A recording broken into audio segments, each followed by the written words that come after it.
الحمد للہ والصلاة والسلام علی رسول اللہ وعلی آلہ وصحبہ ومن والاه.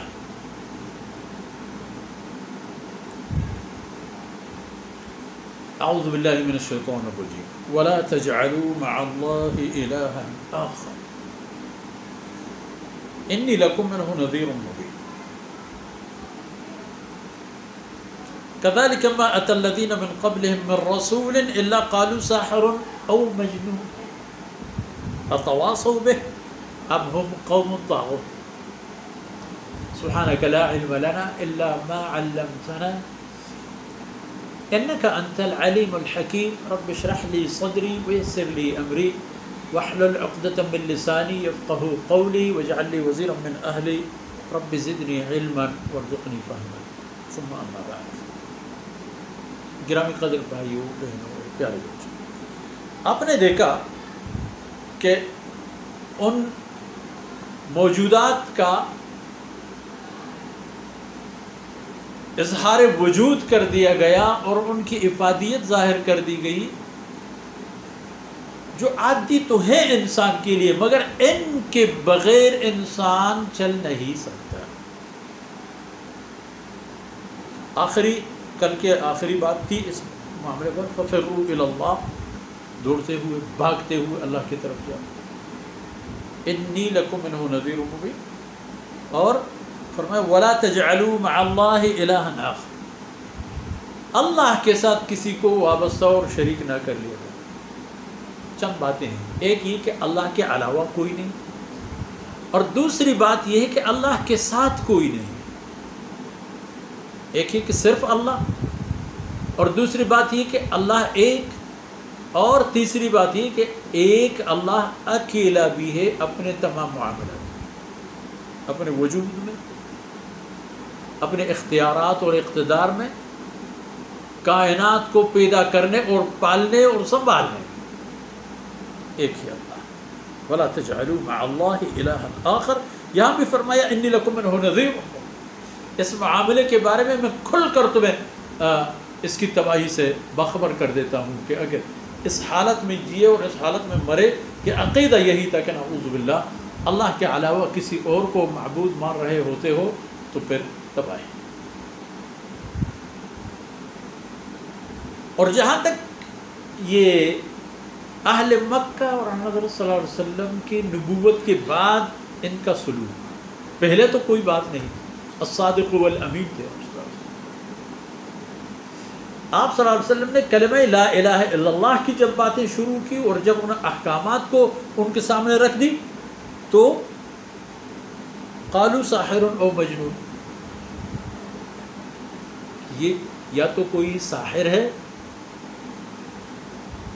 یا تو کوئی پاگل ہے. صحیح اور تندرست آدمی ایسا کیسے کرتا ہے، کیوں کرتا ہے؟ فرمایا کذالک ما اتی الذین من قبلہم من رسول. یہی معاملات جو مکہ اور اہل مکہ کا دیکھ رہے ہو آپ صلی اللہ علیہ وسلم کے ساتھ، اسی طرح کے معاملات تھے پچھلی امتوں. کوئی بھی امت ایسی نہیں تھی کہ جس کے پاس رسول جائے اور وہ آمنا اور سلمنا کہتے ہوئے خوش آمدید اور موسٹ ویلکم. کسی نے ایسا نہیں کہا، بلکہ کیا کہا؟ انہوں نے بھی کہا کہ ساحر او مجنون. نوح کی قوم نے، علیہ السلام کی قوم نے، نوح علیہ السلام کی قوم نے، لوط علیہ السلام کی قوم نے، سیدنا موسیٰ عیسیٰ علیہ السلام کی قوم نے، اس زمانے کے لوگوں نے سب نے کہا ساحر و مجنون. تو فرمایا اتواصوا بہ. یہ کیا بات ہے؟ جو بھی قوم آ جاتی ہے اور اللہ کے رسول اور نبیوں کی جب بات آتی ہے تو ان کو ماننے کے بجائے ان کو کہتے ہیں ساحر و مجنون. اتواصوا. کیا پچھلی امتوں نے، پچھلی قوموں نے آنے والوں کے لیے یہ وصیت کر دی ہے کہ جب بھی کوئی رسول آ جائے تو اس کو یہ بات بتا دو، اس کے بارے میں یہ رائے اور یہ عقیدہ قائم کرو؟ نہیں، ایسی بات نہیں. بل ہم قوم طاغون. بل ہم قوم طاغون.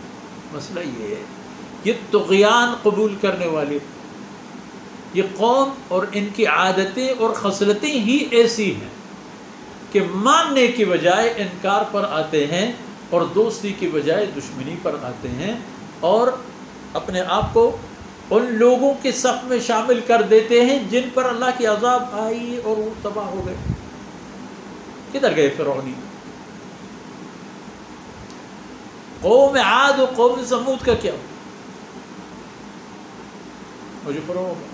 قوم نوح من قبل، ان تمام اقوام سے پہلے سیدنا نوح علیہ السلام کی قوم نے بھی یہی کر گزرا۔ تو بعد میں آنے والوں کے لیے اتواس ہو گئے، انہوں نے کوئی وصیت چھوڑ رکھی، ایسی تو کوئی بات نہیں۔ بل ہم قوم طاغون، یہ طغیان قبول کرنے والی قوم ہے، اور یہ محض اللہ کی نافرمانی کی بنیاد پر ایسے کرتے ہیں، اور اس کی قیمت بھی برتے ہیں۔ ان کو سمجھنا چاہیے کہ اس رستے پر، یعنی نبیوں کی عداوت اور مخالفت کے رستے پر کوئی قوم منزل تک نہیں پہنچی، سعادت حاصل نہیں کی اس میں، الا قوم یونس۔ سیدنا یونس علیہ السلام کی قوم نبی سے لڑے، وہ نبی ناراض ہو کے چلے گئے، جب ان کو پتہ چلا کہ رسول چلا گیا ہے اور ایک طرف اللہ کی عذاب بھی انہوں نے دیکھ لی، تو زار و فریاد کرنے لگے، یا اللہ ہمیں معاف فرما۔ اتفاق سے اللہ رب العزت نے اس قوم کی فریاد قبول کی، اور اللہ نے اپنے رسول کو دوبارہ ان کے اندر بھیج دیا، اور وہ رسول کے فرمان پر۔ صرف یہی ایک معاملہ ہے۔ وہ اللہ جن کو بھی دے، جن قوموں نے نبیوں کی عداوت کا رستہ چن لی، تباہی ان کا منزل رہا، اور آپ صلی اللہ علیہ وسلم کی قوم کا بھی یہی حشر رہا ان لوگوں کی جنہوں نے نبی کی دشمنی قبول کی، اور جن لوگوں نے نبی کی دوستی قبول کی۔ دشمنوں کو اللہ نے دنیا اور آخرت میں ذلیل کیا، دوستوں کو اللہ نے دنیا اور آخرت میں عزت بخشی اور بخشیں گے۔ یہی حالت اور یہی کیفیت ہر دور و زمانے میں اس آخری امت کے ساتھ ہوتا رہے گا۔ ان معروضات کے ساتھ ہی آج کی باتیں مختصر کر لیتے ہیں۔ اللہ رب العزت کوتاہیوں سے درگزر فرمائے، جو کچھ عرض کیا گیا میرے اور آپ کی نیکیوں میں شامل ہو جائیں۔ وصلی اللہ علی نبینا محمد وعلی آلہ وصحبہ۔